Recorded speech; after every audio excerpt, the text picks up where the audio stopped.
Hello, beautiful souls. This is Julie with Heartspace, and we're here looking at the energy surrounding you for May, mid-May. Before I get into the individual readings, let me do the collective pull.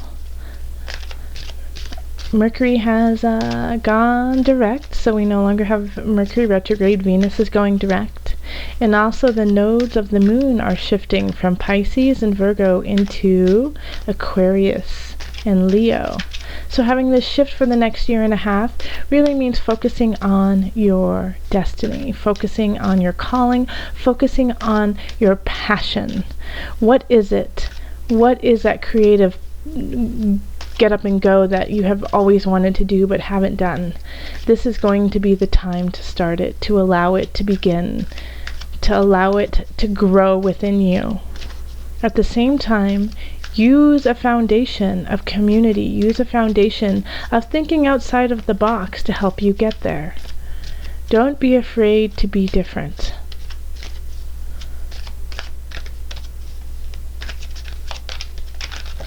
Oh, look at that. Just fall. Calling in the highest of light, the highest of energy to guide us on this collective reading.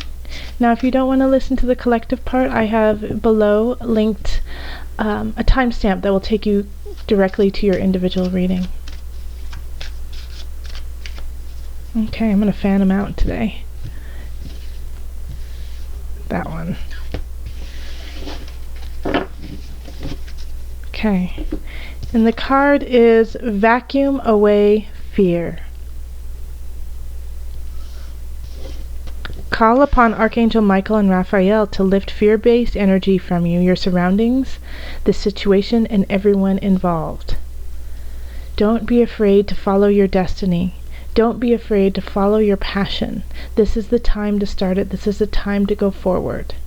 Even if it's tiny little steps, move forward on that inkling, move forward on that fire in your belly that is asking you to seek, to become more. Light the match. Let the light shine. So there's this interesting idea, that there's nothing to fear except for fear itself. But I heard this saying, probably in the last couple weeks, of, you've got nothing to lose if you give it your all.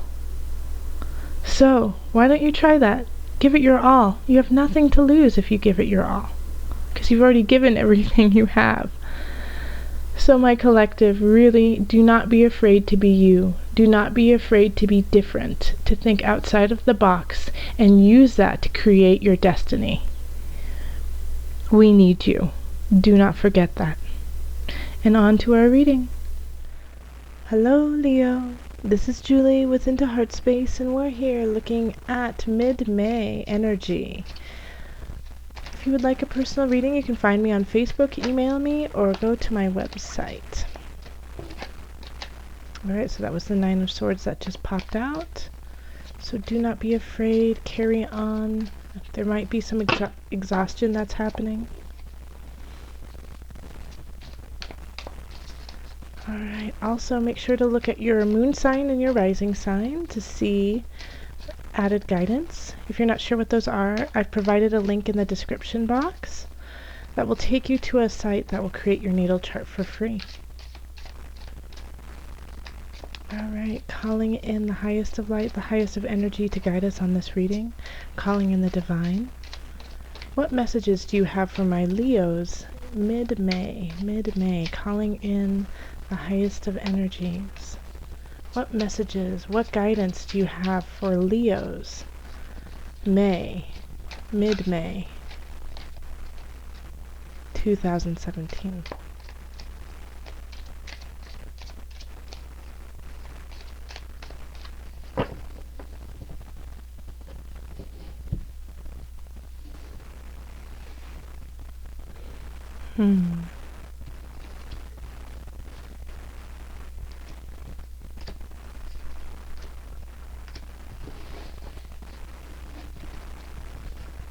And the energy that's coming in from the beginning of May into mid-May is Ten of Pentacles, so joy and happiness. So you might have had a little bit of a respite, been able to just sit back on your laurels and enjoy your time and your friends and your family around you.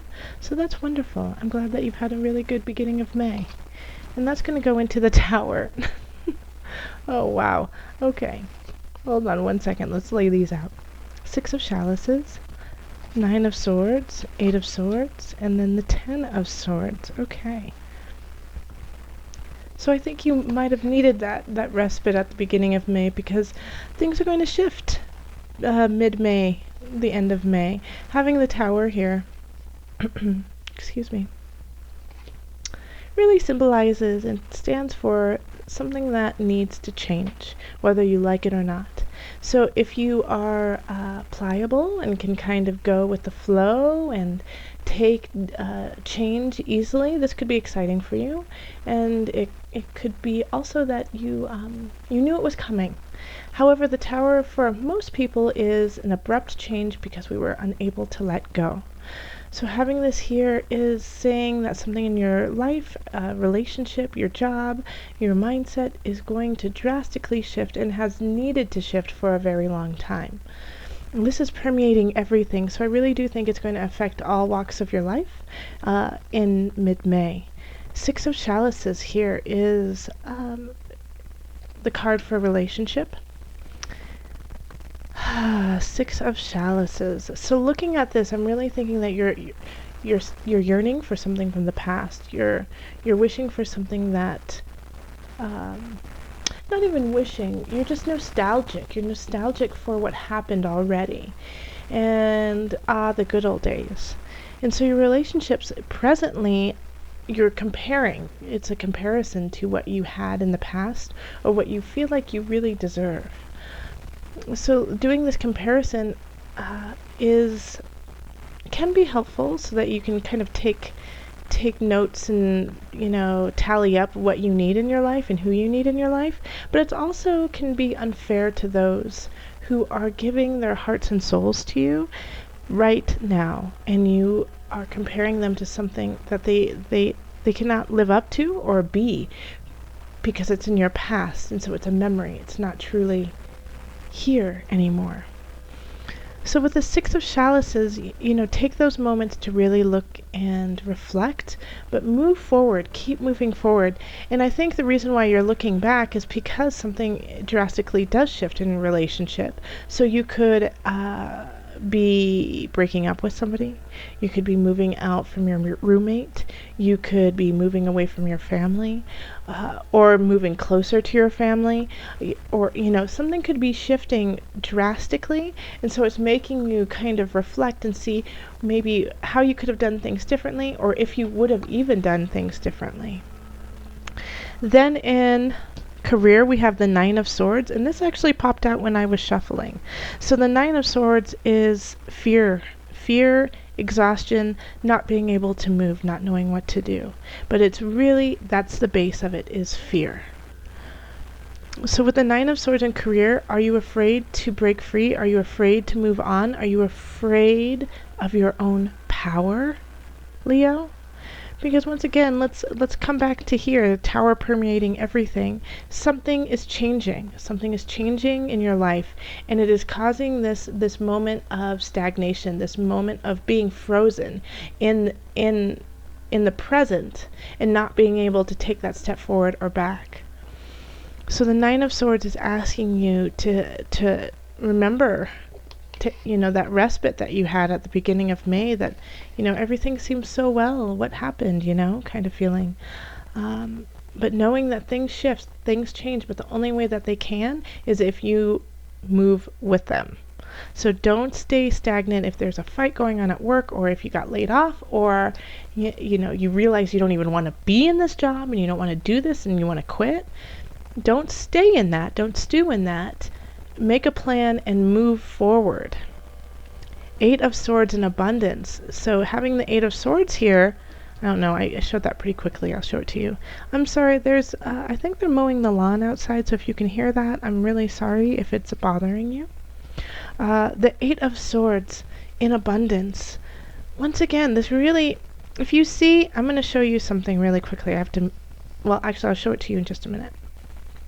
The Eight of Swords, feeling lost. Once again, not knowing what to do. Not knowing if you're worth it. And abundance, really, the foundation of abundance, okay, I get it. The foundation of abundance is believing that you're worth everything that you get and deserve. You know, when somebody gives you a better paying job, when you get a higher status, when you, do that project that you're really proud of, or you make a friend who is so wonderful, or a lover who is so wonderful, and you're like, am I worth it? Well, yeah, heck yeah, you are. And so I think the Tower is really trying to take that idea away from you of unworthiness, of not accepting your own joy and your own vigor. The Tower is saying you are. Can't you see how beautiful you are? And trying to crumble that idea that you are not abundant, that you are not wealthy in love, light, honor, respect, joy, beauty. So it's time to really shift that. And then we have the Ten of Swords, which is a mind-body-soul connection. And so that is a drastic transformation, that you need to let go of this idea, this mindset that is pulling you back and holding you back. And I get the sense with this Ten of Swords, actually, that with work, you might not be speaking your mind. You might be holding your tongue, believing that that is the right thing to do. That being maybe even schmoozy in a way with people, that it doesn't feel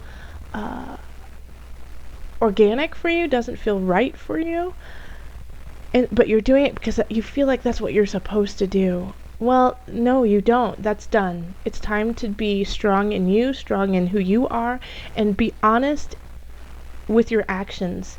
Be honest with who you are through your actions. Okay, so what I wanted to show you is I'm going to move these out of the way just for a second, because these three cards are linked together, the Eight of Swords.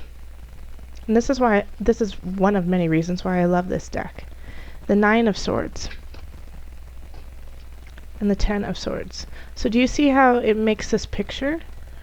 Somebody hiding in fear, seeing the huge goose but not knowing what to do, and then being overtaken by that. Okay, so this is kind of what's going to be going on mid-May, especially when we have the Tower popping up, and the good old days, and you had this little respite. Okay, so this might give a better image of what is really the rest of May. Do not, you may feel like hiding in fear and being frozen in this moment, but you have to move forward, because if you don't, then you could get caught in the thick of it. The Tower will happen either way, but what can shift, what can change, is how you deal with it. You could lose a relationship, you could lose a person, you could lose a job, but you could also be just letting go of a really negative, unhealthy mindset, which is also very difficult and can also release a lot of toxicity in the process. Even though we're rejuvenating, reviving, in the process you have to go into the muck, you have to go into the murky. Alright, so let's call on the Knafo deck just to bring it all together. This is the Visionary cards. Nature connection. So that makes a lot of sense. Nature connection. Isn't that a beautiful card? Gosh, I love these cards so much. All right, let me read to you what the Knafo has to say about that. Nature connection. This is about getting back to the simple order of things in life. Let go of what is not serving you. Okay, I'll get back to it. I'll read it. I promise I won't say anything until the end. Okay. Nature connection. This is about getting back to the simple order of things in life. Understand that we are just as water plants and animals from the earth. Think about how we can learn from the other beings on earth like animals instead of mastering them. their simple way of being who they are in order to survive. Connect this to yourself. When things might seem obvious, look at them as if for the first time. Don't assume you have all the answers because it seems familiar. So that's also a really great tool that you can use, is not only going into nature, connecting with nature, but seeing it as through the beginner's eye. Seeing it as though you haven't mastered it, seeing as though it's a totally different idea, a different world. Instead of dealing with the tower, with things that are shifting as you always do, step back, clarify, and look at it through clean eyes. Alright, Leo, if you would like a personal reading, you can find me on Facebook, email me, or go to my website. And remember, listen to your heart and the body will follow. Until next time, much love, joy, and blessings.